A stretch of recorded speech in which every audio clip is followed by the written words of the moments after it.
Ladies and gentlemen, we're going to be running a few minutes late. Commissioner May is on his way here, and of course, he's the chairman of the redevelopment. Oh, speak of the devil.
Camden County Redevelopment Regular Meeting, December 2nd, 2021, 9 o'clock a.m.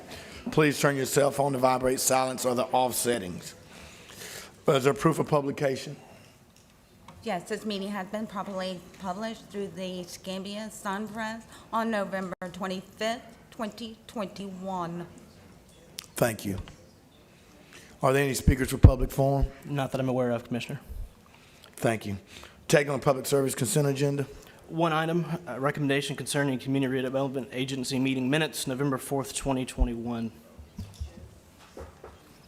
Move the item. We have a motion. Second. Second, please vote. That passes 4 in favor and Commissioner Underhill absent. Budget and Finance consent agenda. There's 3 items under Budget and Finance. The first is recommendation concerning residential rehab grant program funding and lien agreement. There's a Part A and a B for your review and approval. No speakers? I don't think I have any speakers, Mr. Chairman. Okay, then I'll move both items in the affirmative. Second. Please vote. That passes 4 in favor and 1 absent. Second item, recommendation concerning the cancellation of residential rehab grant program lien agreement. There's a Part A and B for your review and approval. Chair, No- entertain a motion. No speakers? No speakers. Move the items A and B. Second. We have a motion and a second. Please vote. That passes 4 in favor with 1 absent. Go ahead. Last item is recommendation concerning residential roof program funding and lien agreement. There's also a Part A and B for your review and approval. Any speakers, Mr. Chairman? No, sir. Move the items A and B. You have a motion? Second, please vote. That passes 4 in favor with 1 absent. Are there any items for discussion? Anything for the good of the whole? I'm good, sir. Thank you. Thank you. We stand adjourned. Mr. Chairman, all yours. Thank you, Mr. Chairman. And David, if we're ready to go, we can roll right into the next meeting. If someone could give me the high sign from the booth, or do we need a minute? Good to go? All right. All right. Good morning. This is the Board of County Commissioners' regular meeting agenda review session, December 2nd, 2021, 9:05 a.m. We're going to go right through the agenda. We've got a pretty lengthy agenda for this evening, so we're going to go through them one by one, and we'll go rather quickly. So I would just ask my counterparts on the board, just flag anything that you'd like to stop to discuss.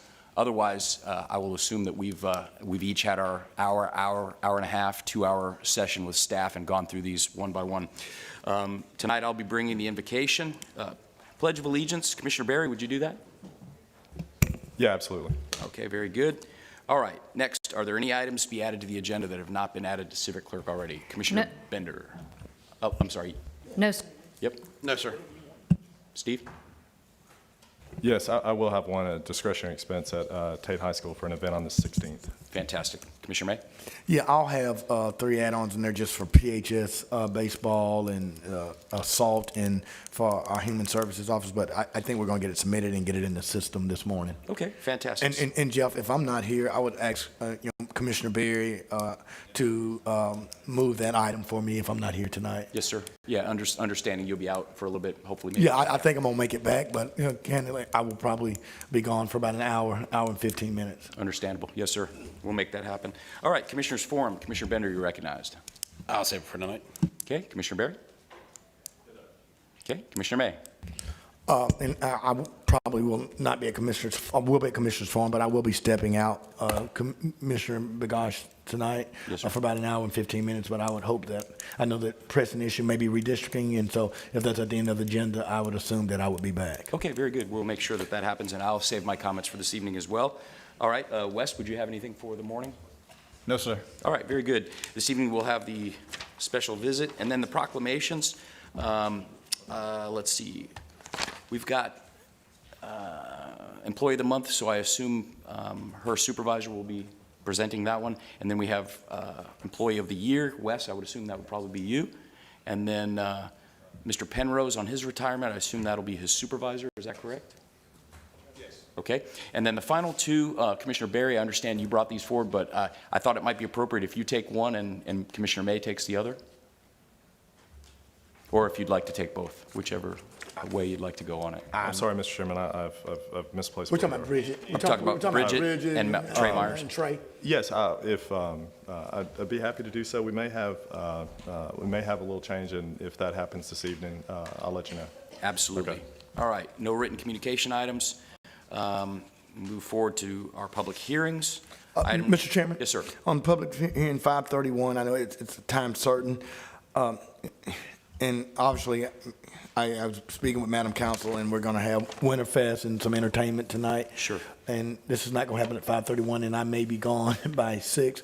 But I did talk to Stacy. I think she's here. And Madam Council, I'm in support of this. Okay. But could I, if I'm not here, could we set a time certain for the next meeting?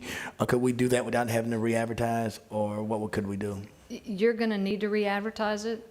It would be preferable that it be put on a date and time certain public hearing for a future meeting. So could this be held, if we don't get to it before we leave, at the end of the meeting, or is it? You can do it anytime at 5:31 or later Or there. tonight. Okay. We'll table it till. So yeah, if we're not here, I hope we get to it before I leave, but Yeah. if not, can we just table it to the end? Absolutely. But for the record, in case I'm not here, Commissioner Berry, I'm in full support of it, and Commissioner Bender, so whatever that means. All right, thank you. And gentlemen, before we even get to Commissioners Forum this evening, and before we get to Winterfest, I've been asked to move forward a very pressing item, so we'll be moving that forward right after the pledge and the invocation. So just be prepared for that, because we'll need a supermajority vote on it. Okay. Next up. Okay, we're going to go right down the list. The next item we'll be going through this evening is the 532, a public hearing to consider amending the ordinances establishing community redevelopment trust funds. No lights. Item 3, 5:33 p.m. public hearing to adopt the uniform method of collection resolution. No lights. Number 4, 5:34 public hearing to adopt the Williams Place subdivision street lighting MSB ordinance. No lights. Number 5:35, public hearing for consideration of adopting an ordinance amending Section 2-33 of the Escambia Code of Ordinances. Kia Johnson, any questions? Commissioner Bender, you're recognized. Chairman Bergosh, I just want to make one comment based on the number of emails that I received. And, Yes, sir. And I'll probably say the same thing tonight. Sure. If you all remember, the first thing we did at the joint meeting with the school board Yes. was establish the fact that we needed to redistrict based on the variance in the numbers and being Yes, sir. considered out of more than 10%. So all the emails that we've gotten that have said that we didn't need to do it, that was the very first thing that we established. Yes, sir. Based on the current numbers. And so just for anybody out there listening, I want to say that both boards established that first thing in the first joint meeting. So No, I appreciate you bringing that up, and I do anticipate we would have a number of speakers. I will say, however, over the last 2 months, Commissioner Bender, I may have received 15 or 16 form-type emails, and you're right, folks have been misled. They've been given misinformation, and I believe deliberately. So that will be discussed this evening as well. The fact of the matter is, we are out of the 10% compliance. We are. We knew that very early when we all received the table and the chart from the supervisor elections. District 1 is over 68,000, and District 2 is the smallest district, just barely over 61, maybe 62. So that necessitates us to do it. Now, we've also been told that there could be legal challenges.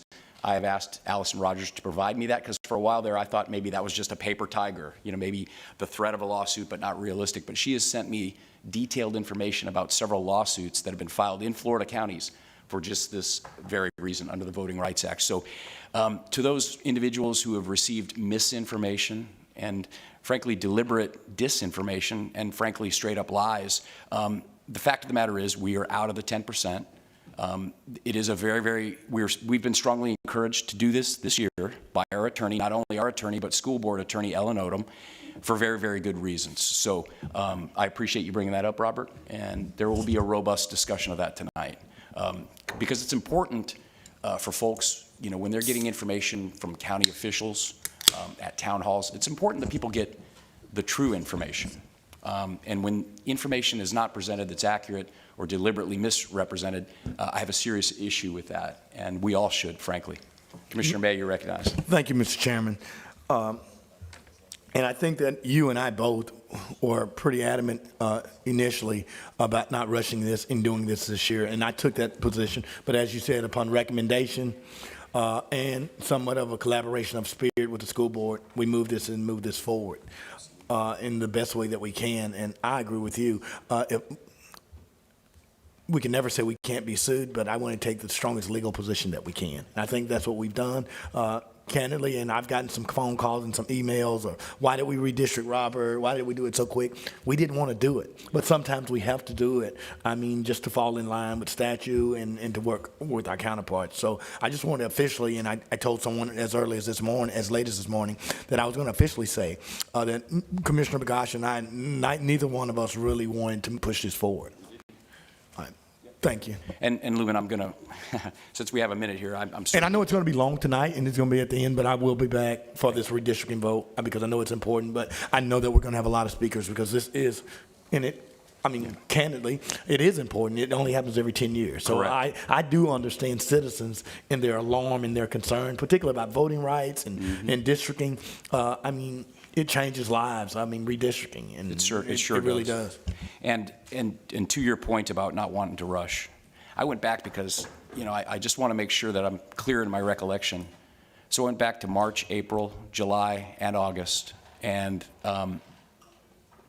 in each of those months, I strenuously objected to any kind of rushing to get it done, knowing that we had COVID-19, knowing that our census data was going to be late, and most importantly, knowing what it takes to do it right.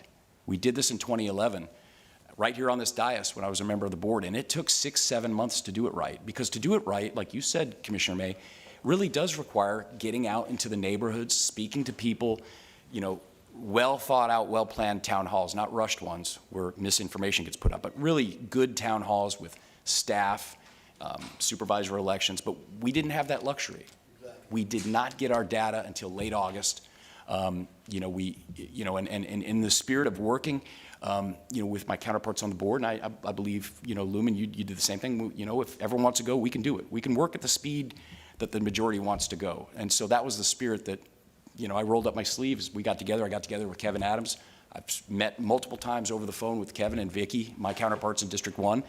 We gave a lot of deference to Paul Fetzko, the District 2 school board member. He brought a really ingenious map that essentially we used as the go-by with a few modifications. So, there's no perfect map.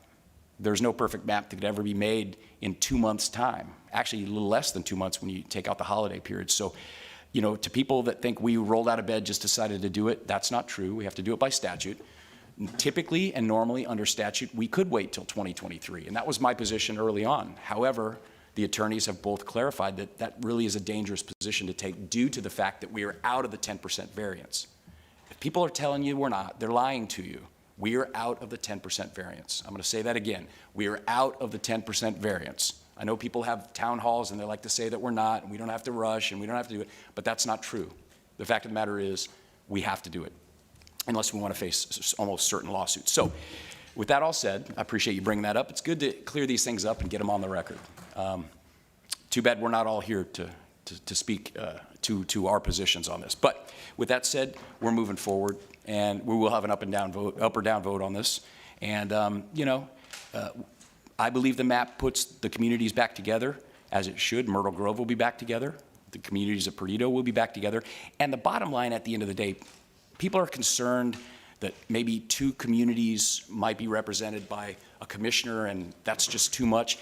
A couple of things, a couple of points on that, and of course I will reiterate this evening, but there are counties across this state and across this country where there are 300, 400, 500,000 constituents in one commissioner's district, with different municipalities, different neighborhoods. I would simply say this, it's not about the size of your district. It's not about whether or not your district's growing. It's about whether or not you're a solid representative, that you listen to people and you're accessible, and most importantly, that you're responsive. And my office, we're responsive. And I believe most of us are up here. And I believe no matter which way the lines are drawn, each district will have someone in representing them that will be responsive, because we don't run the county. We don't run our districts. We are the legislative side of the house. Oversight, legislation, ordinances, contracting, budgets, and levying taxes. But the day-to-day operation, that's these guys, not us. So for those that are concerned that, the representative may not, run their district or their community or whatever, we don't run anything. We're the legislative side of the house. Just so everyone's clear on that. All right, with that said, we're going to move forward. Anything else on that, Robert? Thanks for kicking that off. Appreciate getting some of those things off my chest early. All right, we're going to move forward now, and next thing on the agenda will be Clerk and Comptroller's report. Madam Clerk, you're recognized. You got anything? All right, very good. Moving forward, Growth Management. Horace, you're recognized. Good morning, Chairman, Commissioner, board members. For tonight, we have the item number 1 is the rezoning cases. Item B, again, rezoning cases.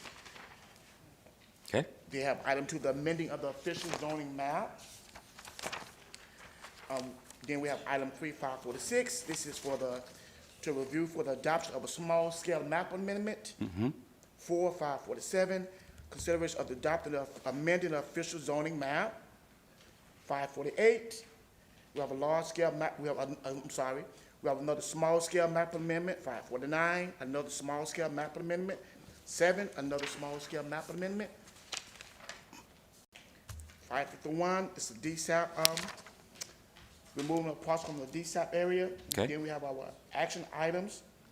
Several, we got the reappointment Okay. to a planning board member. And then we have 3. Board of Adjustment. Several final plats. Okay. Anything on that, gentlemen? No lights. We're moving forward. All right. Consent agenda. Got that done. Anything else for Horace? See no lights? Mr. Chairman. Yes, sir. I'm going to, and Horace, I'm just going to assume that there's no issues with any of the final plats. No, sir, everything is good in order. Taxes have been paid and everything is in order. Yes, sir. Right on. Okay, we're going to move forward, gentlemen, to the county administrator's report. I'm going to go through them one by one.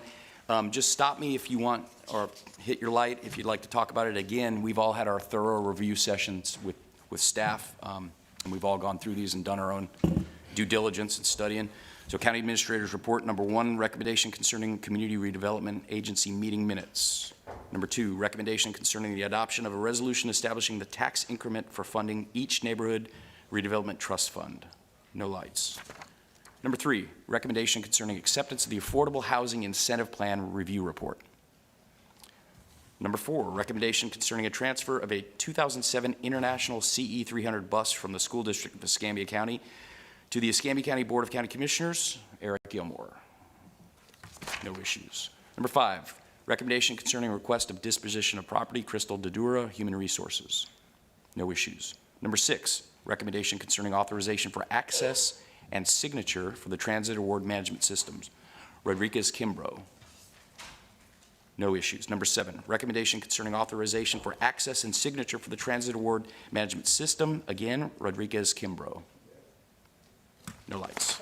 Yes, sir. Yeah. Commissioner May, you're recognized. Yeah, go back to number 3, please. Number 3, okay. Yeah, and it's a recommendation concerning the acceptance of the affordable housing incentive. And I've met with Claire and had conversation. I mean, obviously, we can do this. There are some concerns and modifications for me. The AHAC, which I'm on, and I've not been at any of the meetings, that they want to change the review semi-annually instead of every 3 years. Staff, nor I think that that's necessary. And Section 4A and 4B literally goes against our policies, particularly my CRA, with mobile homes, modular homes, tiny homes, panelized building home systems. You know, that's not going to be something that's going to be plaguing our CRAs. We've had that problem. And we have a very liberal policy on the reduction of waiver of liens, including hard costs, and we've taken them one by one at the discretion of this board. Yes, And sir. so although I do appreciate the AHAC's recommendation, I would move to strike 4A and 4B, and for us to direct the affordable housing to keep it at every 3 years. And I'm going to be happy to work with AHAC with us Okay. in the future. But I'm not going to support something that goes contrary to what our policies are. No, absolutely, 100%. And just, as a point of conversation, I read through that as well, and there were some things that they request that, like you said, they kind of run afoul of our ordinances, and some other things really don't make a lot of sense. Some things I think are doable, but of course, we're just recognizing the receipt of something. But however, which way you'd like to do it. I mean, I think what I would want to do, They're- and they're Claire could help me. recommendations. I mean, they're Claire, is it time sensitive? I mean, couldn't we address this in January? Or do we need to sign it? Because if we do need to sign it, Jeff, I would just No, move. we don't need to take any action. No, we just have to recognize that we've received recommendations. Is that correct? That's the way I read it. Yes, so the report, that's due by the end of December the 31st. So we just accept their recommendations. Of course, we don't And then have to you take can- any action. Oh, okay. You can amend the report. Well, we don't have to do anything. It's what the chairman's saying. We don't even need to amend it. that's a recommendation. It's their recommendations, Yeah, correct? Absolutely, Okay. Non-binding, right. correct. Oh, That okay. was, yeah. Well, So great. they can tell us whatever they want. Yeah. Yeah. Great recommendations. I'm glad you go to the meetings. Thank you. Okay, so we'll pass that along, and obviously you have your concerns, and so do I, and we can address them. Yeah, I mean, I thought we were voting on it and it made us Nah. binding, but it's not. So I apologize for We're just that. recognizing they turned us in their recommendations. Great recommendations. Some of them are. Yeah. All right, number 8, recommendation concerning the adoption of a resolution approving a plan of finance for multifamily housing revenue bonds and authorizing the Escambia County Housing Finance Authority to issue not exceeding 16 million multifamily housing revenue bonds for multifamily rental housing located in Gadsden County. Allison, just for the folks who are watching, the 10 people who are watching, will you explain why we have to do that? Because it's going through the county's Housing Finance Authority, but the county commission nor county funds have any obligations, or, I mean, there's just no responsibility on our part. Gotcha. All right, 9, 10, and 11 are noise waivers. Any problems, Stephen? You're Mr. recognized. Chairman, just to mention something to the board that I have mentioned to Madam Council, and, want to make sure that, my colleagues, at least in attendance, don't disagree. And I realize we have no responsibility, we have no liability for these as we don't for the, other tax-exempt bonds that come before us, whether it's Baptist or International Paper, whoever. But, they come to us, which means that there's something needed from us. Correct. Which does consume some, consume some resources, some time, of the board. If nobody is in opposition to it, I have asked Allison to inquire about our ability to, have some type of small basis fee Sure. charge for the approval of these bonds. Absolutely. It's. Yeah, I think that's reasonable. For staff time, Steve? Yeah, for staff time, I mean, I don't think on the administrative side of the house, I wouldn't think that there's a lot, but I do think in Allison's shop, it does eat up some resources. We do have admin time getting things on the agenda.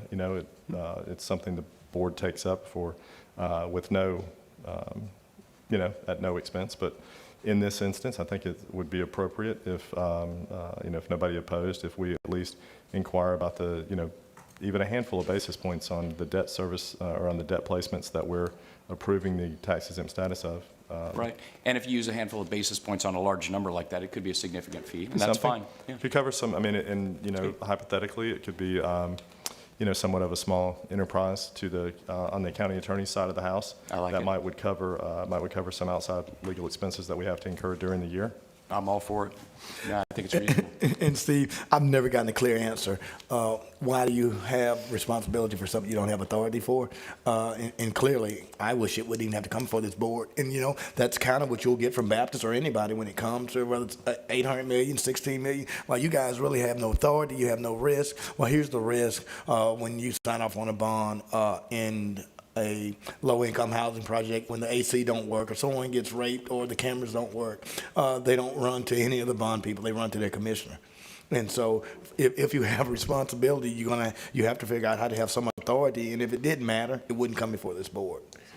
And so it just wouldn't. And so, I mean, if you could do it without coming before this board, and quite frankly, I wish it wouldn't come before this board. So when I have problems in these low-income units, I'm not the first place that people call. So it doesn't matter. I don't care. I'm not going to call the names of these tax credit projects. But literally, they're not calling the developer. They're not calling the bonding council. They're calling the commissioner. And quite frankly, they elect me, and they want me to do something about it, and then if I have no power to do anything about it, but I voted on it, that doesn't seem reasonable to me. Well, as we've talked about with this issue, maybe some other issues over the years, nobody is coming is on our agenda or coming before our board because they've chosen to do so. They don't like you that much. No, I'm Yeah, certain. so I would I'm tell you fully that. aware. I'm aware, but Yeah. so clearly there's a requirement, and Right. so, you know, for that requirement, we should produce, you know, at least a small amount of revenue.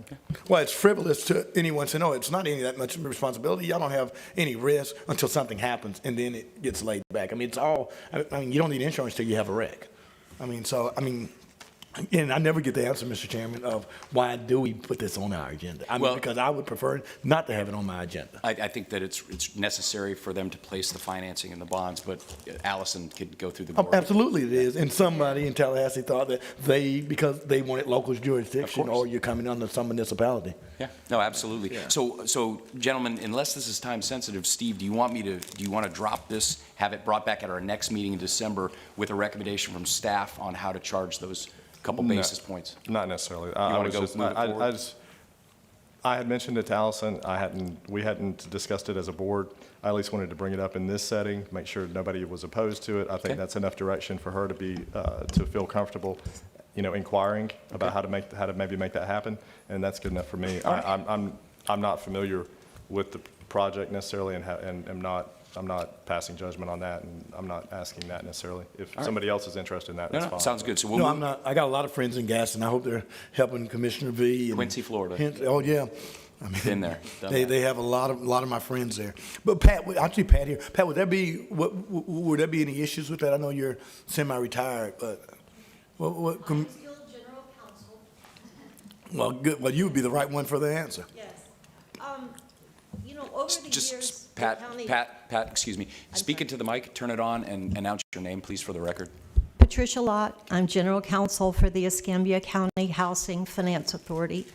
The county has, over the years, charged processing fees on industrial development revenue bonds done by not-for-profits. Currently, you do have fees on the books that are for not-for-profits, but not for housing, which really has no effect on your ability to issue small issue qualified debt. And so because of that, you have not charged fees in the past. This is a Gadsden County project, for the record. So is there a charge to this one, Pat? Are there fees attached to this bond, this $16 million for Gaston? Gadsden is not charging a fee. Gadsden is approving the project, and they have requested the authority to proceed with the project there. We have private activity bond allocation that's available, and we have worked with Gadsden County for many years with our single-family affordable housing project. However, I think you have inquired about this a couple of times now, Commissioner Berry. It would be a good idea for us to discuss that with Allison. Okay, well, I'm glad I brought it up publicly then. If it's been inquired a couple times and I hadn't been able to get any traction, I'm glad I brought it up here. So how, you say there are fees on the, I haven't necessarily seen those fees. Are we charging a flat fee on the not-for-profit side, or are we charging a? On the a not-for-profit basis? side, last I saw it, you charged the first not-for-profit in the door $100,000 for the loss of your bank-qualified small issue ability. And then as other not-for-profits came in the door, there was a rebate of that. Right, so I that don't there. remember that. Yes, Yep. well, your ordinance does provide for, and has for years, provided for a conduit bond fee. And just like she says, that's to pay us in the So event. who paid that- us $100,000? That's what I I'm asking. think IHMC might have been the last time we did, it's been forever since we did it, and besides, it's rebated back. So If- you don't really have the money? We hold on to it And then for it a goes. year, and then after the year, if it hasn't if we haven't done any bank you loan haven't that d- it affected, then they get their money back. Right. So Well, that's it's not a fee. It's not a fee in the Right. way you're thinking. Well, Right. that's not a fee then. It's No, not like it's a revenue. Yeah. for loss of bank-qualified ability. Yeah, but it's not revenue like the clerk No, says. that's I know you understand what I'm saying. That's That's right. revenue. What I'm inquiring about is revenue. What you're inquiring about is escrowing somebody's money and giving Right. it back to them. Right. In other words, Pat, the question in which I've already started the conversation is, basically, can we charge you guys, can we charge for the fact that we have to process all this stuff and use it as a revenue stream? That's what the question is. And I think Or it's a legitimate. a pass through to the requesting agency. I don't care who eats it, but somebody, we're talking of, a handful of basis points. Somebody can absorb that in a debt issuance like this, but I don't think it's inappropriate at all. And to say that that's a fee that we hold, that we escrow somebody's money and give it back to them, and that's not a fee. Fees are revenues to us, and that's not And I will revenue. point out, every single time it's come up, and it's been a long time since it's come up, that the nonprofits always ask, do we really have to do that? We really can't, we really don't have the financial ability to float that. It's always I'm not as the interested in thing. holding somebody's money and giving it back to them. I'm just interested in charging basically a handling basis point one time. Understand. Okay. In Gadsden County, there is, I think, supposed to be like a $2,000 fee because their attorney bills the commission directly. So I think if you're talking about a handful of basis points to reimburse you for your administrative time, I suspect that these the board, of course, would need to advise how they would feel. Obviously, we use those fees that we charge as a revenue stream for the authority. And we're going to cut into a little bit of that. So, Robert, you're recognized. Correct. Thank you. Sorry, unless you're done, Steve. I was just going to say, really the reason I brought it up this morning was just to discuss it for a minute, and before Allison went, too far, I wanted to make sure it was okay with Yeah, everybody no, else. we want a piece of the action, so. Yeah. Let me ask a quick question before you go. Pat, so this $16 million bond issue, how much will your organization realize in fees on that transaction? It is 25 basis points of the actual amount of bonds issued. Okay, We actually expect this bond issue to be closer to 14 million. I think it turns out to be about $30,000. We're not, depends on the actual amount that's okay. issued. Well, yeah, I think that's a reasonable request. Stephen, you have my full support. Robert, you're recognized. Yeah, I was just going to say, it seems like that's what we're trying to do with some other entities that use resources, is to allocate the time spent by staff to those, and it's not being borne by the citizens, so, but I had something on the next item if there's Oh, yeah, anything yeah, else yeah. on this topic. All right, well, are we done, Stephen? Okay, all right, then the next three, we've got three noise reduction. So on this one, I just, Which one, 9? on 9. Yeah. The other two I'm not necessarily worried about because you're probably not going to take them off before midnight. But I know last year I attended this event and the boat parade wrapped up a little early, so they went a little early on the fireworks. So if we can make like a desk change here and just go, maybe let it start at 7 p.m. just to cover them, I don't expect that they're going to add any time to the actual show itself, but I would hate for them to, send them off at 7:45 and someone complain that Sure. it was outside the window. So Allison, that's something we can make. We that- make a, Absolutely. You have full discretion to set the conditions for these. so what we'll do, Robert, I'll hold this item, and then you can just amend the motion when you make the motion to start it at 7 or however you want to work it. So we'll go ahead and hold item number 9 for discussion. Okay, any questions on 10 or 11? Seeing none, we're moving forward. Number 12, recommendation concerning authorization to take action concerning a default contract for reimbursement of training expenses. No questions there. These are folks who take advantage of our programs to pay for them to go get training with the expectation they'll work for us for a couple of years, and then they get a better job and leave, and we go back and we get the money from them. That's what this is, just in case anyone's interested. Number 13, recommendation concerning the authorization out-of-county travel. Any questions on this? Oh, you're all right.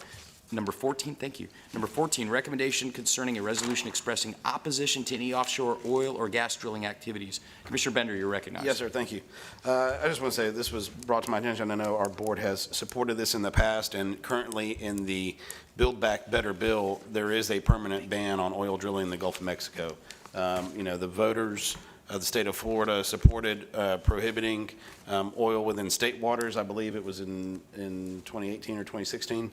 And so, of course, I appreciate the board's support on this as they've given in the past. Thank you, Commissioner Bender. And of course, I do support it, maybe perhaps for some differing reasons. Most importantly is the military aviation training range that's out there.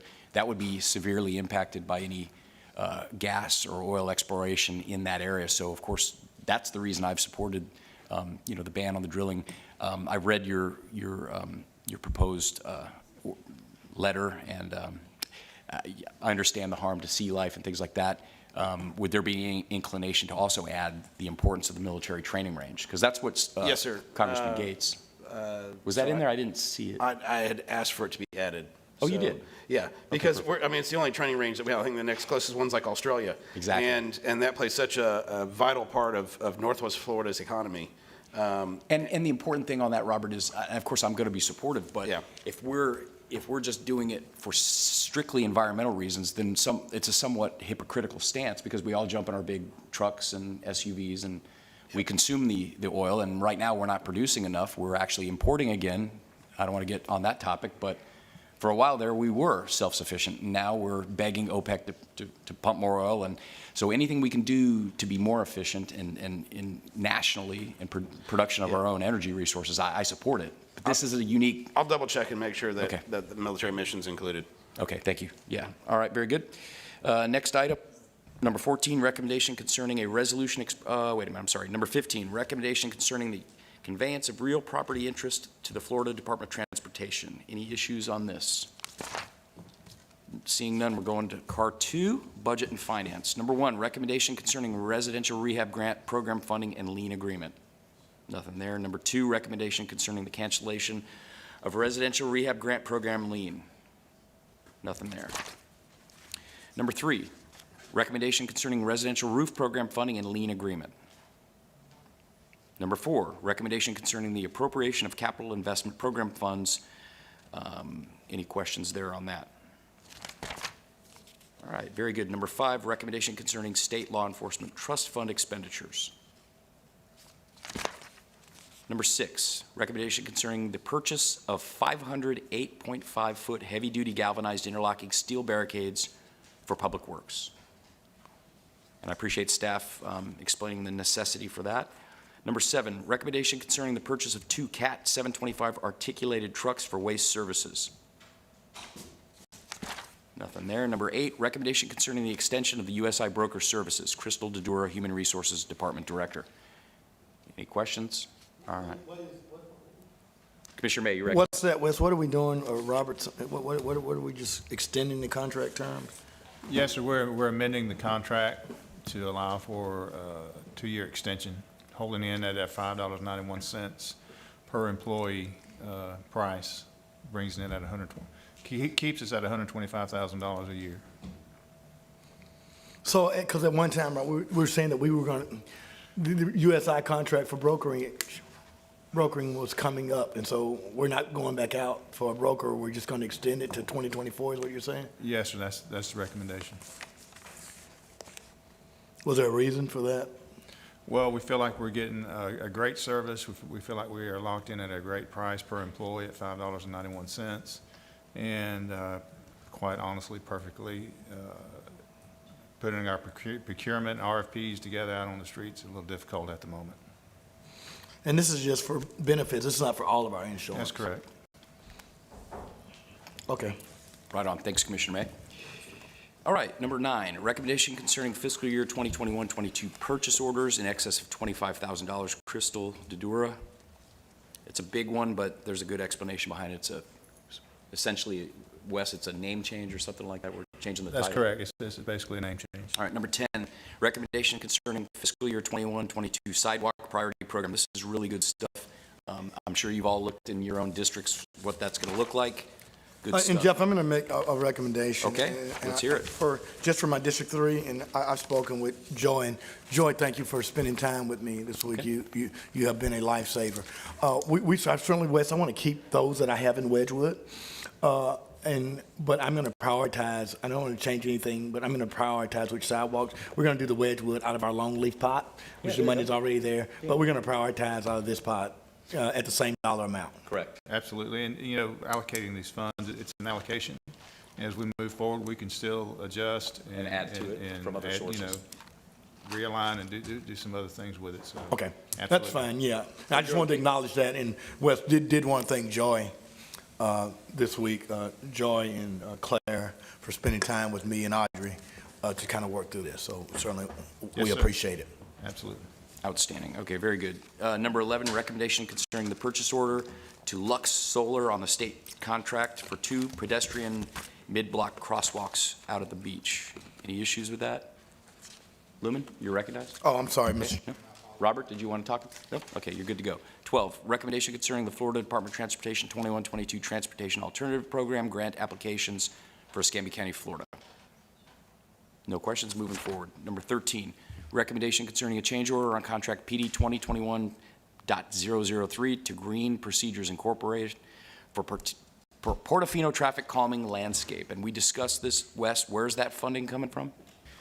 It is coming from the Portofino Island funds. Okay. It has been put into an LOST account for spending, Right on. but it is PIF funding. And if there's Fantastic. Any money that's left after the project will go back to the PIF funds. Okay, fair enough. Number 14, recommendation. Hey, Jeff, sorry. Yes, sir. Real quick. Robert. Just on that, same with that previous item, some of that funding is being used to pay for the beacon that's in front of the Portofino complex that's corroded.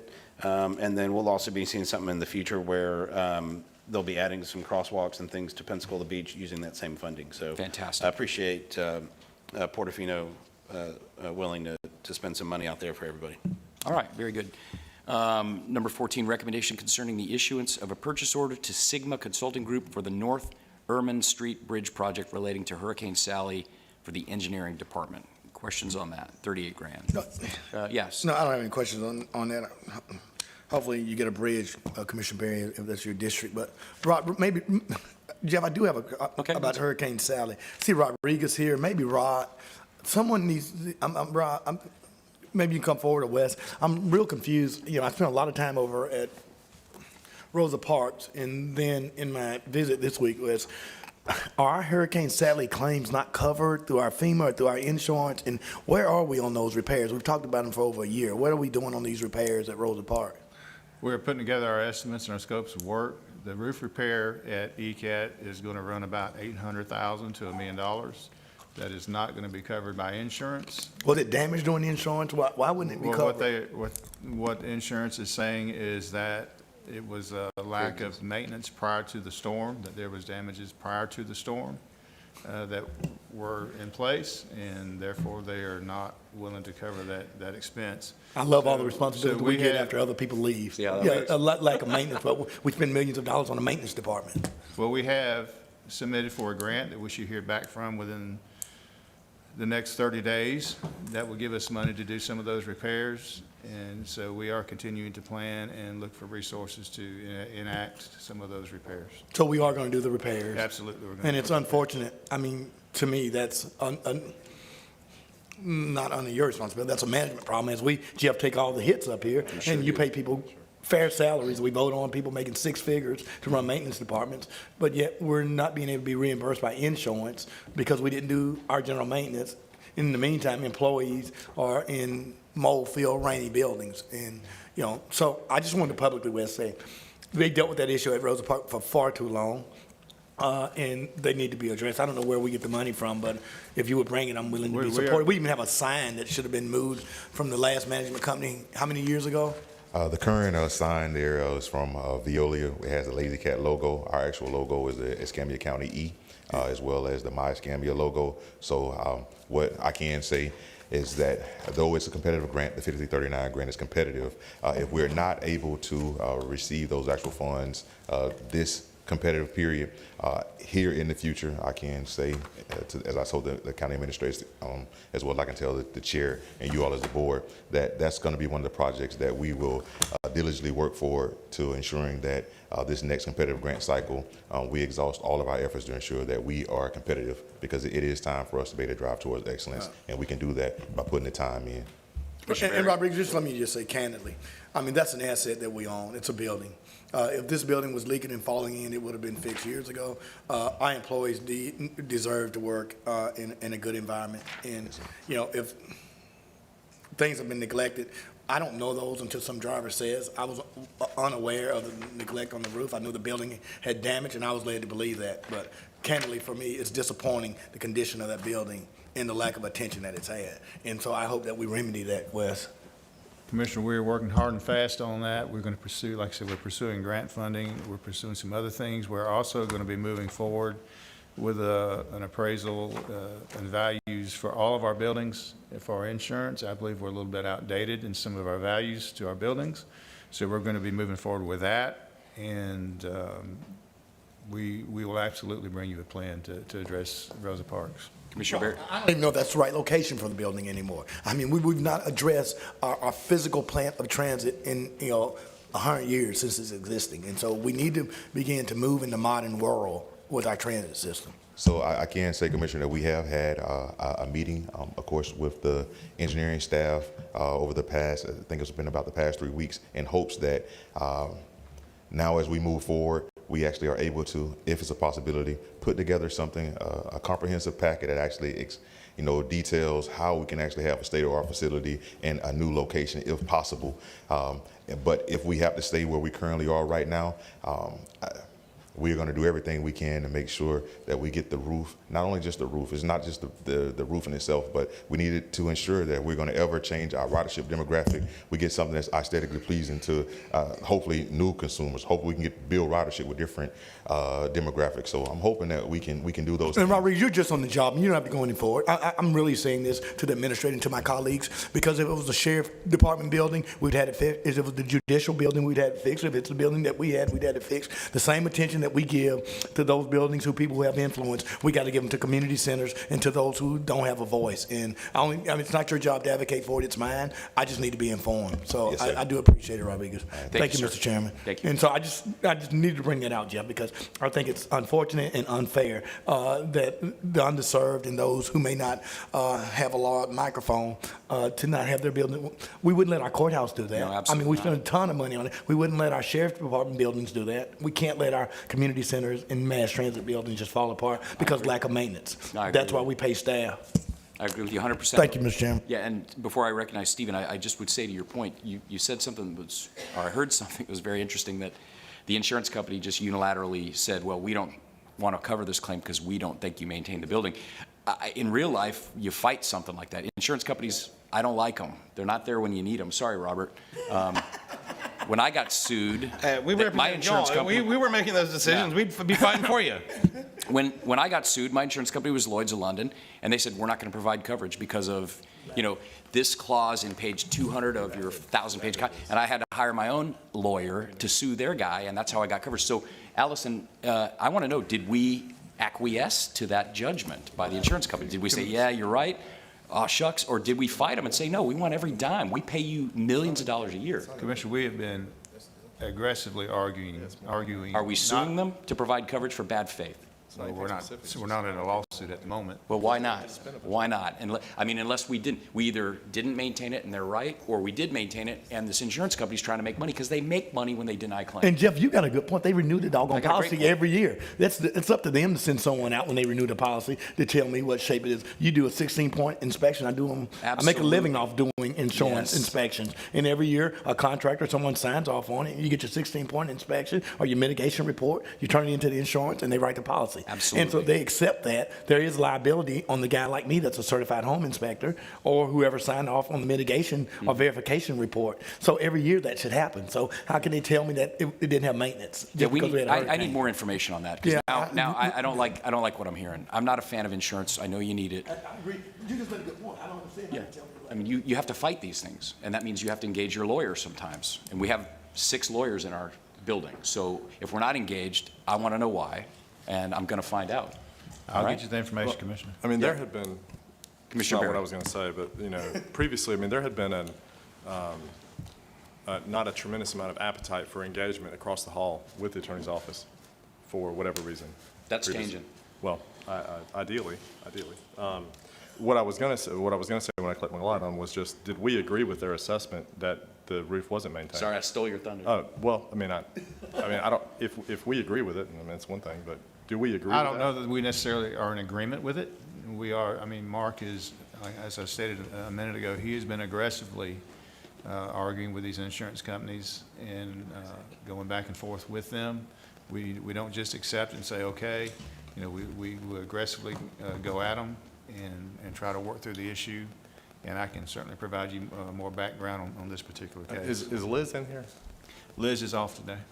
Okay, are we back and forth with insurance companies about any other issues related Yeah, to I the wanna storm? know. Quite a few. Yes. All right, Quite a few. I mean, do we need, or do we have the ability to bring on a public adjuster on our side? I mean,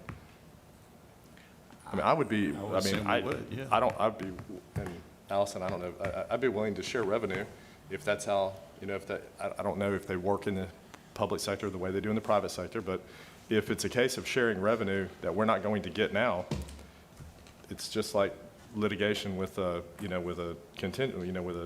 revenue split or contingency fee, We got I nothing to mean, lose. Yeah, I'd rather take 65% of something than zero. I mean, Amen, brother. that's what USI can help us with. I mean, I know that Mark's, they're our advocate. And so we, of course, have agreed on an adjuster. So I know we are dealing with a number of items where you do go back and forth. And so I would say let's talk with Risk and see what they want to do. And I've asked Mark to come down, so. And, okay, I mean, that sounds good. I think, in my opinion, historically, there's been negotiations that have gone on that haven't included the board. I want to have more, I don't want staff on any level to be able to negotiate away the board's, what is, in fact, in my opinion, the board's interest. I want these, things to come to the board and have us, have more influence over, over issues. I don't like the thought of this negotiation going on on the staff levels, and then by the time the board gets involved, a third or half of the board's potential equity has been negotiated away. Correct. That it's very, very difficult to then try to go back and claw that equity back in the conversation if it's been on some level agreed to. And, Absolutely. Unless anybody Absolutely. disagrees with me. All right, gentlemen. Well, that was a great discussion, Lumen, and I think we've found a blind spot there because, that's an $800,000 roof. If we just say, well, okay, then that's $800,000 that we can't put into drainage, sidewalks, and other infrastructure for our citizens because we got to fix the roof that the insurance should have covered. So I mean, I You don't know. prorate a roof out. A roof doesn't automatically becomes 100% bad. I Yeah. mean, so it was it 60% maintained, 80%, 70%? We There's should some be- life value to that roof. Exactly. And There is a value to that roof. we need to so- figure out what it is and get it out of That's our not all insurance. depreciated. I mean, there's some level of depreciation, so I agree, so. I Yep, mean, so I- whatever, Allison, this is going to require you to engage. You're here in the conversation. Can you please, I'm going to request, and I'm sure the board will approve, I'm going to request that you or someone from your office engage with the facilities department, and let's look very closely at any claim that was denied with garbage like what we just heard. And then you need to bring that back to the board, and we will take action from that point, because every time we agree with that, that's hundreds of thousands, potentially millions of dollars in unrealized claim revenue that will have to be replaced from general fund dollars or some other funding source. And we don't have a lot of extra money. Yes, sir. So is that? And Jeff, I not only like that DK, but I agree with you. Allison, when you talk risk management, I wanted it brought forth for every claim that we had, because I know there are department Just the heads ones, that can't whoa, get. whoa, Loman, just the ones where we were denied, right? That's it, yeah, not everybody. What I'm saying is you have departments in buildings where people say, I can't get this fixed because it's a claim and we don't have money. I want to know where those damages are. We need a damage assessment.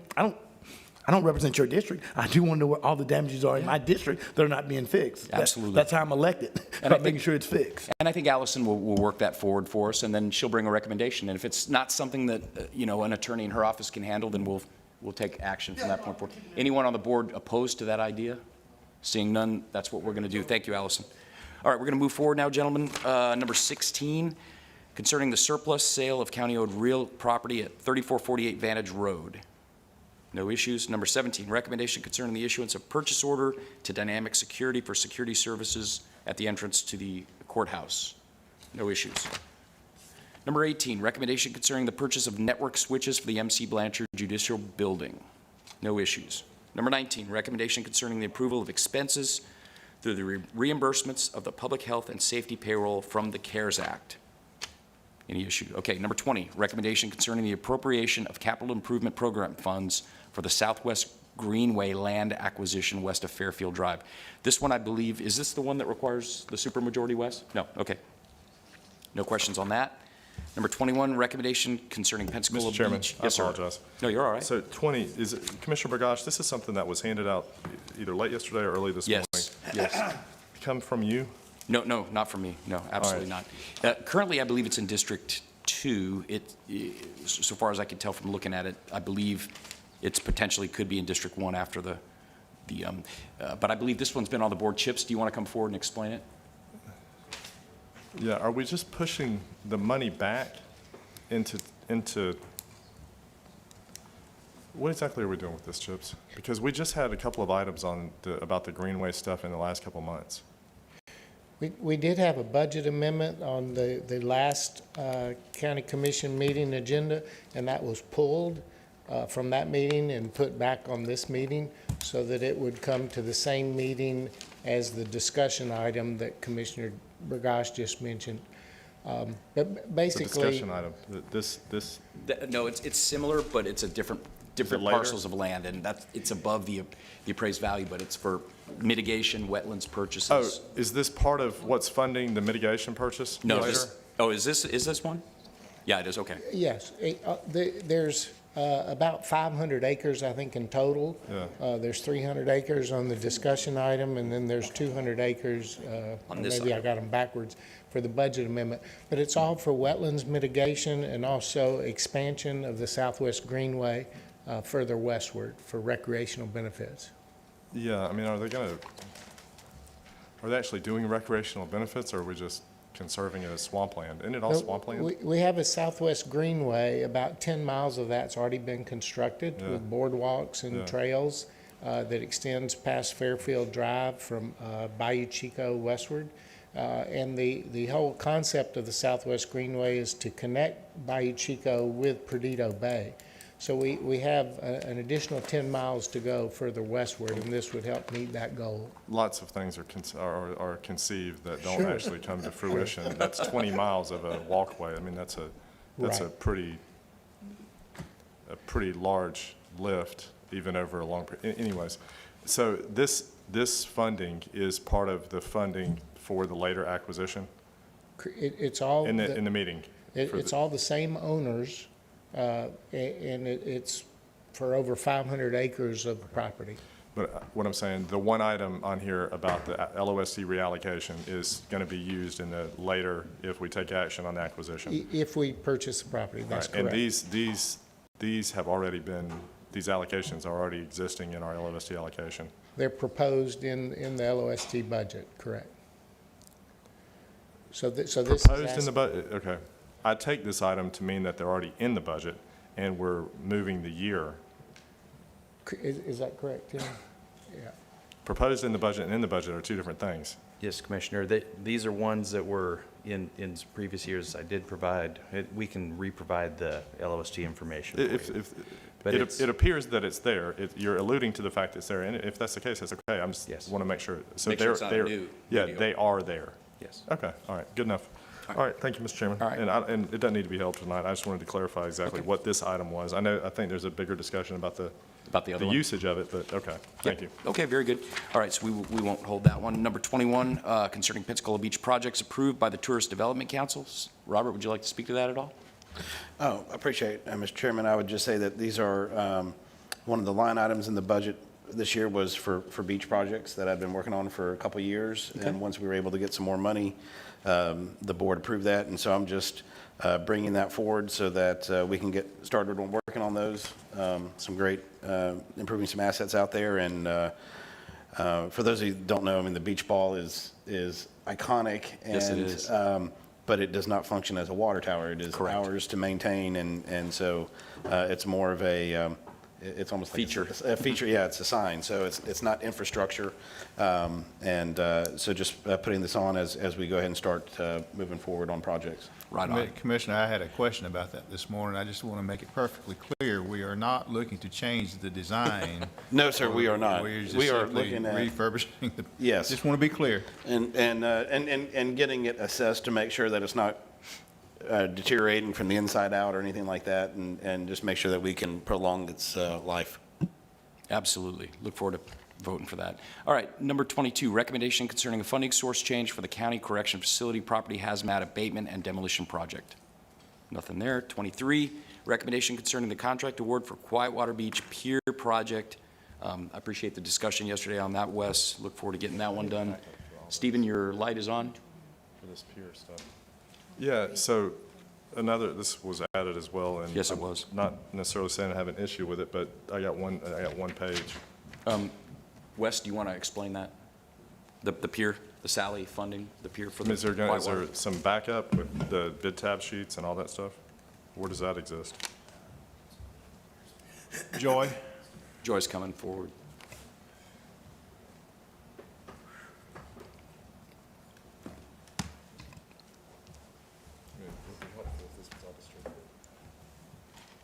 Is there backup missing? It was an add-on yesterday? I got one page. I don't know. Is that all the backup? Okay. It says there's things attached. So I didn't get the Sam attachments. republished, because it was an add-on at last minute, bring it back, Well, bring it up. okay. I mean, I We don't submitted really, it. I don't really understand how the system works. I thought I was told that it had to be in there by 3 o'clock to be part of it. I'm assuming this is what was printed out was part of it. I know there was stuff distributed this morning. There was a lot submitted. Okay, In the well, package. I got one page distributed to my office. Okay. I don't know if she had a supplemental that she Okay. passed around and didn't make it in. All right. Yeah, There it is. all right. Yeah, and Stephen, I think we should go ahead and hold that for discussion tonight, although I do intend to support it. That way you'll have time, and if you'd like to address it this afternoon at the meeting. Okay, so we'll go ahead and, we'll keep moving forward now, but we'll hold that one for discussion this evening, number 23. Okay, moving forward, number 24, recommendation concerning extending General Lines insurance agent contract, Mark Bartlett. Questions on that? Seeing none. Number 25, recommendation concerning an extension of special magistrate contracts for the environmental code enforcement hearings. No issues there. Number 26, recommendation concerning the contract award for 11 Mile Basin West Roberts Road project. No lights. Okay, we're up to CAR 3 for discussion. This is the item that we're going to be pulling forward. CAR 3, number 1, is an item that is going to require a supermajority vote. The price is what the price is. We're getting it for less than what it's being offered for. However, it is a little bit over what the average of our appraisals came in at. We discussed it yesterday afternoon, but this is very important, and it dovetails with what Chips and Tim just discussed. And there's a lot of utility to owning this property, not just now, but in the future, as mitigation credit for future developments that we do. So, gentlemen, without objection, I will certainly be moving this forward because I think it's important to get it done.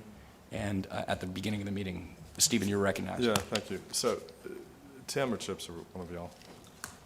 All right, I thought, and, you know, this is not my area of expertise, but okay, we're acquiring the property for mitigation. Doesn't just that fact itself preclude us from being able to put anything on it? Conservation, you could do like boardwalks, right, Chips? If property is put into conservation for mitigation credits, then passive recreation activities are allowed. Boardwalks. Okay. Yes, sir. Because all right, so it's different than HMGP stuff, because I can't physically put anything on HMGP property. Like, everything has to be removed. I couldn't put a walkway. It's just different.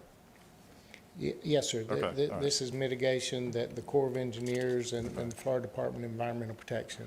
All right, so what we're acquiring, I know well line, or I'm told well line is one of the projects that this mitigation can be used for. Correct. What other projects are we supporting by the acquisition of this mitigation? Kingsfield Road Okay. is one, and then a bridge replacement is another mitigation project. How much of what we're acquiring do we need for those projects mitigation? Are we acquiring a lot of excess acreage for mitigation? I believe 5 acres of mitigation was required for the bridge project, and over 200 acres of mitigation was required for the Kingsfield Road project. Right. So that's, let's just say that's over 200 acres, and then the total is over 300. So there is an extra 100 acres in there that we're acquiring. So do we create a bank with that? It can be used for future wetland mitigation offsets. And we That's have correct. none currently. We have no bank currently. It's not a formal bank, but it is property that we can offer in the future for road widening projects and bridge replacement projects in the future. But I'm saying we don't have any currently before this acquisition. We don't have any current needs. This is for future needs. Yes, sir. But I think you're. He was talking about, do we have any We don't have wetlands? we don't have any accrued land that we can apply towards future need. Not that I'm aware of, no. Okay, thank you. All right, any other discussion on that? Thanks, Chips. All right, County Attorney's Report. Allison, you recognized. Thank you, sir.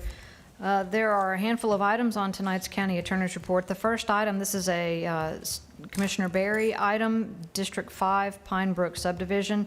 ECUA owns some property in that subdivision that we need for stormwater issues. The board at ECUA has voted to donate that property to the county for our uses. That would accept the deed from them.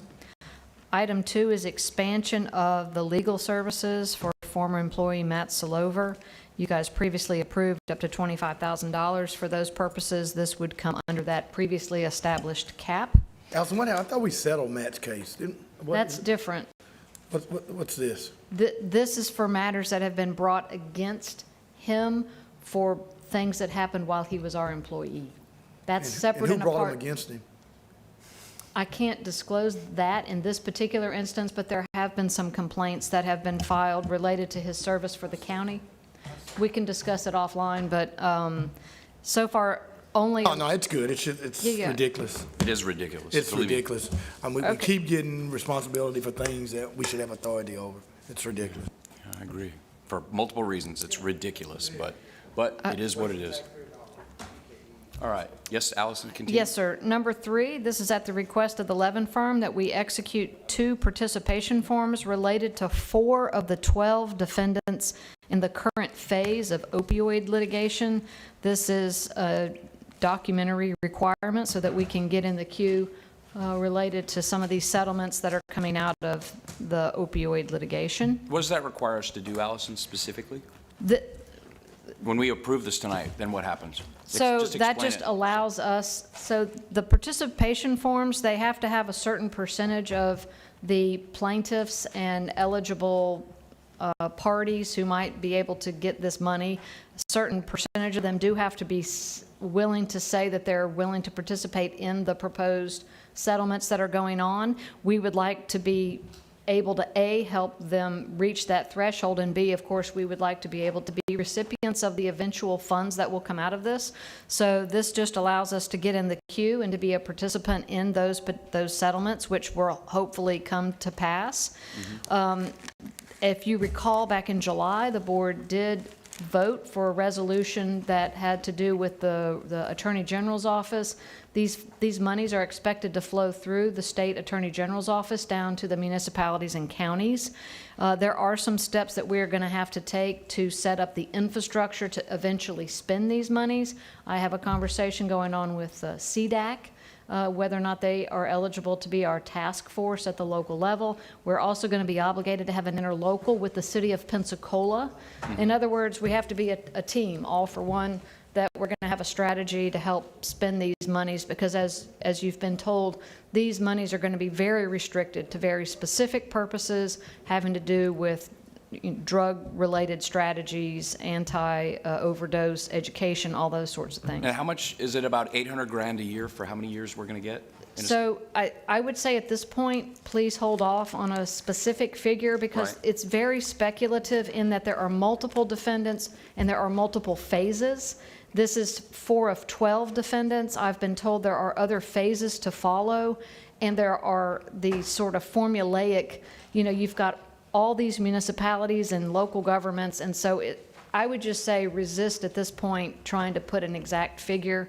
We just need to concentrate, in my opinion, on staying in the queue, staying a participant, and helping make sure we have the infrastructure to spend the eventual funds. That's what my advice would be. Okay, sounds great to me. Any other questions for Allison? Okay, next item, Allison? Yeah, the next one, we've got 2 real estate closings that we have a contract that will require us to close by the end of the year, which will be midnight on the 31st.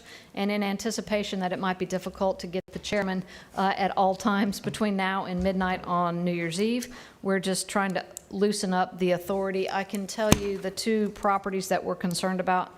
One is 5 acres from Fairfield Drive Properties LLC related to the Delano Drainage Project, and the other one is 331 acres from Oida Baggett Reagan LP for conservation lands. Both of these are required to close by the end of... And gentlemen, and Allison, I saw this as I was going through it, and I asked you about it yesterday afternoon because Yes, I thought it was a bit unusual, but the fact of the matter is, I will be out, for the holidays, as many people will.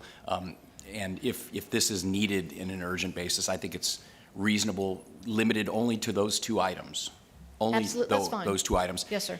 Which actually completely makes sense, and the board has already signaled approval for. So, and I think that way we're not holding up Steve West, we're not holding up these items, and I think there's We no don't want to issue with it. default on the contracts and... I mean, when I first saw it, though, I thought, wait a minute. Those are the only 2 issues that I'm concerned about, and we can make sure that it's limited to those 2 closings, And with if that, necessary. I do fully support it. That way, there's no, you'll always be able to get a hold of Wes or someone or Robert, and we need to be able to do that, so, thank you. Next item? Yep, the next item, this is a memorandum of agreement with PSA related to a potential conference tournament, and this would be the county supporting the role of helping to ensure the infrastructure needs will be there to support PSA in that endeavor. It's good stuff. Lumen, you're recognized. Yes, Mr. Chairman, Commissioner Berry, I want to publicly tell you how much I support that, and you taking the initiative in getting that. I think there was certainly some miss-up in communication in which the funding source, I think that's another conversation, but we're certainly in support, and anything that we do with sports, you'll always find my support. Well, we're very excited, very excited. I did see Ray walk in the room, and I know Ray and Michael have both worked hard to try to secure, this. I think it's a great thing, and I want to appreciate the board's support You know, what I would point out, you know, the amenities and the benefits at the, you know, at the park are going to long outlive the terms of the the MOA that we have with them, and we'll be there for all, but it's a great thing. Thank Right, yeah, I mean, my conversation was just to find the least resistance in getting that, because if we buy new clothes to go on a vacation, I mean, we took out the vacation fund, but we're still gonna wear them when we come back and go to work, you know? So I think there are ways in which we can work it out, so I appreciate it. Excellent. Allison? Yes, sir. I don't see Austin Mount here this morning. No, he'll be here tonight. I Tonight, spoke to okay. him. Oh, I wasn't sure which time he was going to appear. This is a Right. request by him to explain to you the needs for some space at our public safety campus, and I think he'll be explaining that to you this evening, and If we'll be, that's- Stephen, If you're that's recognized. necessary. I'm not sure if Austin was able to make contact with my colleagues or not. Mm-hmm. You know, I'm sure, as we mentioned earlier, if you know, if anyone has the ability to have their stuff work out on the agenda without having to come and talk to us, they wouldn't come. So if I don't know if Austin was able to talk to any of you or all of you, but if y'all had any questions this morning, I'd be happy to try to answer what I can, or Wes, you know, and maybe limit the discussion tonight. We have other Sure. things that may be extensive discussion tonight, or even if we were to give Austin some feedback that it's not necessarily necessary, that's fine too. Well, I did speak with him at length, Steve, and, you know, and I just want to make sure we don't need that parcel of land up there, that we'll never need it for a helipad. I'm told we wouldn't. I understand there's some money associated with what we're going to do, but I think the location's fantastic. I think it's going to be a facility that's amazing. I think it's going to improve traffic. I mean, I'm in full support of it. Yeah. And I certainly hope, you know, that my counterparts are as well, because this is a coup getting it, and there's money available for it. So, It's, yeah, it's a very good thing. It's the culmination of a long process this year that has, you know, that some number of months ago didn't have the center coming to Escambia County. Correct. So that, you know, it's, you know, something our board, as, you know, as a large part of the TPO for a number of years, has set as a top priority, making sure that this TMC was, you know, was the brick and mortar did find its home in Escambia County. It's certainly accomplished in that. And, you know, I do want to mention Allison and Wes both have been a part of the conversation, trying to work with DOT and Austin at TPO or ECRC for a number of months now, trying to help kind of work this out. And yeah, I'm excited. It's great news. and I would be remiss, Stephen, if I didn't mention the fact that because of the way this lays out, you know, juxtaposed with your initiative on the broadband, we're going to achieve some significant, we can achieve some significant savings on the other program. And that's very exciting, and I don't want to steal your thunder. Do you want to elaborate on that? Because that's a very, very appealing part of the project. Not necessarily. You know, it's something that's been just, the construction of this brick and mortar in Escambia County has been an underlying component for the whole broadband initiative in the county. But, you know, because it's not just ours, it's not our initiative, it's not been something that I could discuss or felt, you know, I mean, what's important to me is not the, you know, the news or the take that comes out of the one meeting. You know, when you're discussing something, the important part is the closing the deal, Yep. which is the, you know, the delivering, which is what action we're taking tonight. Yeah, absolutely. So that seals the deal. That'll seal the deal on the brick and mortar being here, which will defray, you know, we will have cost sharing Significant. partners on the broadband Yes. initiative by accomplishing this. So, I mean, we can wait for all that because we don't know all the details, but we do know the details of the brick and mortar coming here. We know that it's funded in the work program now. Yes, it And is. it's something that's going to happen, and it's going to be you know, that asset, those employees being in Escambia County is a good thing, but the benefit that our constituents are going to see from that, from those advanced traffic management signals, you know, throughout the county when that gets deployed, which is going to happen soon, is going to be tremendous. I mean, Robert, you share a lot of stuff with the city, but you know, your constituents, you know, Davis Highway 9th, I mean, they move a lot of these avenues that are going to be, you know, hugely affected by this ATMS system because that's where we get a lot of bottleneck, and I think it's going Absolutely. to benefit all of us in all of our areas. Robert, you're recognized? Thank you. Yeah, So, Stephen, first off, thank you for your work on this. I know it was something that, as you were chair of the TPO, that you took on, and so, of course, Jeff, I shared your same concerns. I've talked with Eric at length about that space and if there would be any future need for public safety. And I was told that they didn't see any impact allowing this property to go to our partner would have. The other thing is that I know FHP needs a new substation. If there was a way to include FHP in this, I was also able to, in my last MPOAC meeting, Austin set up an opportunity for me to go view the center that Orlando has that was just built recently, and they gave a lot of points on what they could improve and what they wouldn't do, and it's a facility that is shared with FHP Dispatch and monitoring their roads, but I'm talking more of actually hosting FHP like I saw in Nevada when I was out for a NACO conference, and we got to go tour their facility, and they had both campuses on there. So I think it's an opportunity to share more, of course, with the broadband initiative and what we're doing there. And I'd even take it a step further in that I think Kevin Stevens has talked with some of you about what he wants to try to do and having better coordination and cooperation between our two entities. And, he's really pushing to try to get septic to sewer on 29.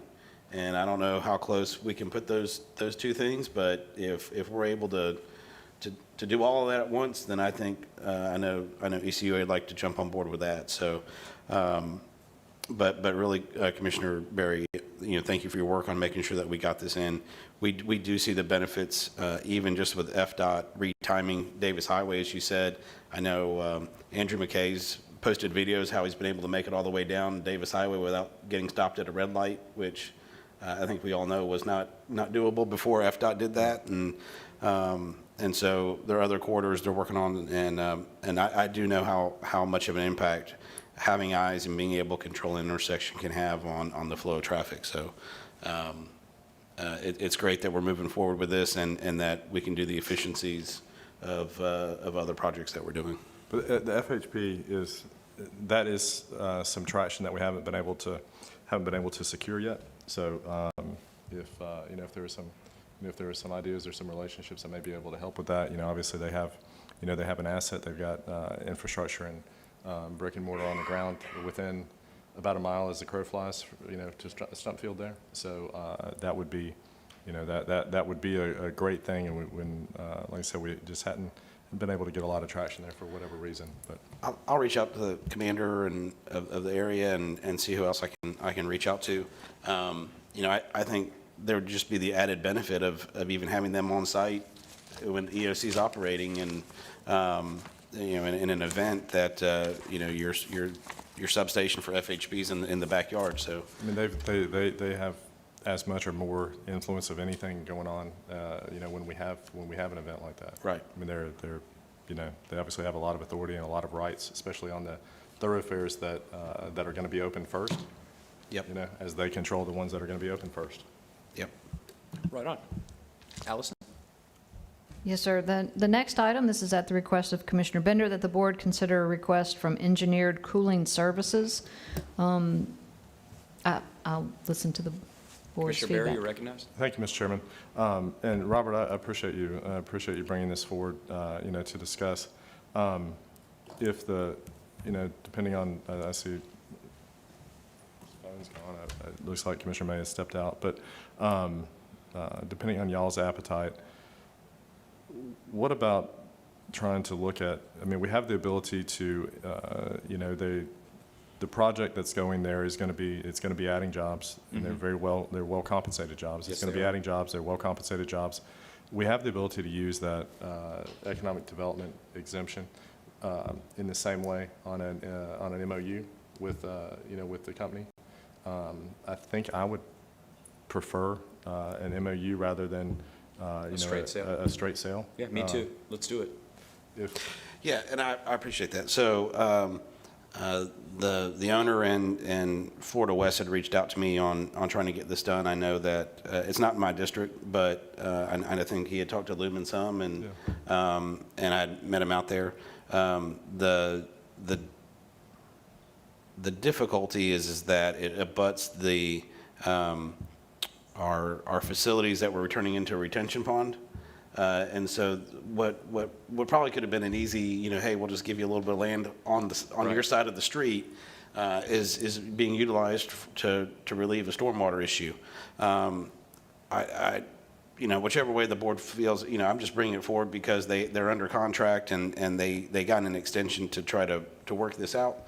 Are you okay? Are you okay with an MOU rather than divesting it? If you are, then you, it sounds like you've let me got talk board to them. support. I think the biggest concern they have is what it does for the value of the property if in the future, if there's no parking and they have no option for parking. But let me talk to them and see if maybe they even come this evening. You know, I think the important thing is trying to secure these jobs. Yes. Again, tech jobs that will be running systems throughout the Southeast, hopefully for them. And so, and I know Madam Attorney's had some probably more in-depth discussions than I have with the reason it went this way. Yeah. But yeah, I put it on the agenda just so we could get it on there. Right. To do this, you certainly need to tap into your economic development powers, and I think there might be an array of things that might solve their issue for them. But an MOU, we're going to need some board vote tonight with direction that we can bring something back to you the first meeting in January. The MOU meets what, the MOU can meet what they need. And I have spoken to them about the MOU versus divesting. So if the majority of the board can live with, Yep. you know, can live with an MOU, I think it will meet their need. And, Okay. And Allison, based on my conversation with her yesterday, it sounds like it's something that is, you know, pretty doable as long as the board would give her the authority to utilize that economic development exemption as well as negotiate an MOU. Yep, and I appreciate that, Commissioner. I just want to get it across the finish line, and best way to do that is I'm open to it. Thank you. But the great news about it is, gentlemen, it's a great project. It's a great thing. I mean, the number of jobs and the high-paying jobs, I mean, it's fantastic. So that'll be an easy one. We just got to figure out the structure, but I think you'll find agreement. All right, Allison, your final item? Yeah, and this is just an information item, just to make sure it's memorialized in the record that the long-standing litigation with ECUA having to do with transfer station and powers that ECUA has related to that has been dismissed with cooperation of all the attorneys involved, and I appreciate Mr. Beasley and his firm helping us out with that. Fantastic. All right, and then we have a number of items added. I've got 3 here from Commissioner May, and I've got 1 from Commissioner Berry. Were there any other ones? No, Mr. Chairman, and in Yes, case sir. we don't discuss it tonight, I want to thank Allison as well as Robert Beasley and folks in his office on that Pine Brook subdivision issue. That's been a process that's 2 or 3 years. I remember. in work. Oh yeah, okay, yeah. It's been a long time, and it's been through through certainly help from Madam Council, but really through the the ability with the new council at ECUA to work with them in a much more much more amenable fashion than we had previously. I don't think that we would have been able to execute something that may not seem very cumbersome, but like I said, for whatever reason, it has hung out there a very long time, and without Allison and Robert's, a good relationship working with his office, I don't think we would have gotten here, and it may not come up tonight, so I want to specifically say that. Thank you. Fantastic. All right, well, gentlemen, ladies and gentlemen, we've finished our agenda. Anything else for the good of the order before we adjourn this meeting? We're adjourned.